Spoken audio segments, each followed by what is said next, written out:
हॅलोज lovely ladies, welcome to my channel needle and thread. तर आज मी हा ड्रेस बनवलेला आहे या साडीपासून. आणि या साडीवरती मी मार्किंग पहिल्यांदा मी वरची बॉर्डर कट करून घेतली आणि त्या बॉर्डरच्या इथे मी मार्किंग करून घेतलं. एक मार्किंग 3.25 इंचाचं आणि एक मार्किंग 3.75चं, म्हणजे त्याच्यामध्ये 2.5 इंचाचं अंतर आहे. आणि अशा मार्किंग करून मी पूर्ण आधी साडीवर तसं मार्किंग करून घेतलं, म्हणजे आपल्याला पटकन शिवायला बरं पडतं. तसं मार्किंग करून घेऊन मी पहिल्यांदा सगळ्या प्लेट्स मारून घेतलेल्या आहेत. तुम्ही बघताय, तुम्हाला व्हिडिओमध्ये दिसत नाही आहे म्हणून मी त्या थोड्याशा डार्क केल्या आहेत. मला तिथं दिसत होतं, थोडासा अंधार होता, त्याच्यामुळे आता मी जे अस्तर आहे त्याची खालची बॉर्डर शिवून घ्यायला लागली आहे.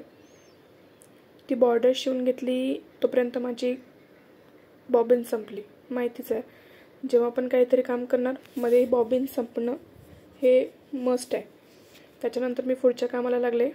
पूर्ण मग खालची बॉर्डर शिवून घेतली. त्याच्यानंतर मग मी त्याला पण थोड्या प्लेट्स मारून घेतल्या. त्या प्लेट्सच्या मापांची काही गरज नाही आहे, त्या प्लेट्स तुम्ही अंदाजाने मारू शकता. हा प्लेटेड स्कर्ट तसा शिवायला खूप इझी आहे. एकदा तुम्ही याचं ट्युटोरियल पाहिलं की तुम्हाला पटकन शिवायला जमेल. फक्त ह्यातला एक अवघड असं म्हणता येणार नाही, पण त्याला फार कष्ट लागतात, ते म्हणजे इस्त्री करणे.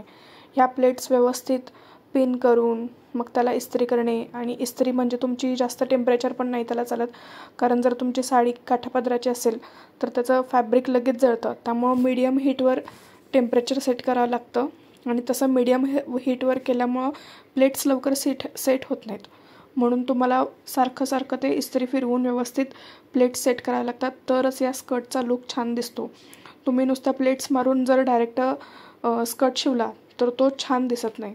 त्याच्यानंतर मी अस्तर आणि मेन फॅब्रिक दोन्हीही जॉईंट करून घेतलेलं आहे. त्यावर त्याचा लुक असा दिसत आहे.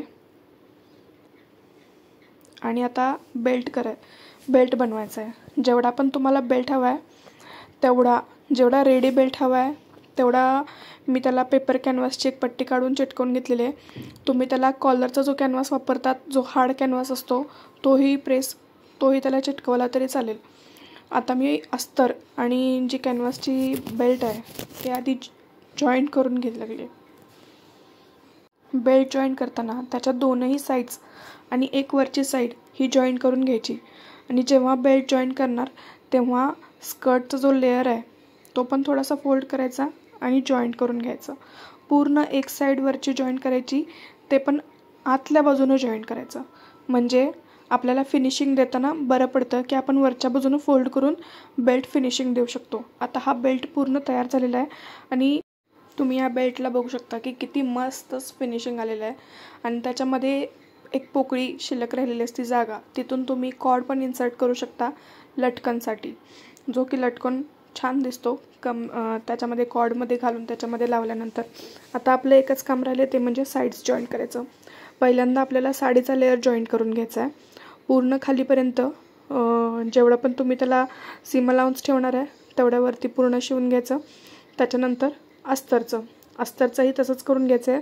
वरून अस्तरही वेगळं एकत्र जॉईंट करायचे नाही आहेत. दोन्ही लेअर आपल्याला वेगळेच जॉईंट करायचे आहेत, तरच तो स्कर्ट छान दिसतो. आणि हे झालं, हा आपला स्कर्ट रेडी आहे. कसा वाटला हा स्कर्ट हे मला कमेंट करून नक्की सांगा.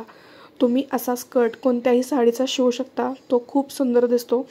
या व्हिडिओमध्ये मी ब्लाऊजचा व्हिडिओ ॲड केलेला नाही आहे, पण मी नेक्स्ट टाईम ॲड करण्याचा प्रयत्न नक्की करेन. आणि आता राहिली फक्त लटकन्स. तर मी याला रेडीमेड लटकन्स आणि दोरी लावलेली आहे. ते कसं वाटतं हे मला कमेंट करून नक्की सांगा आणि सबस्क्राईब नक्की करा. थँक्यू. Bye bye.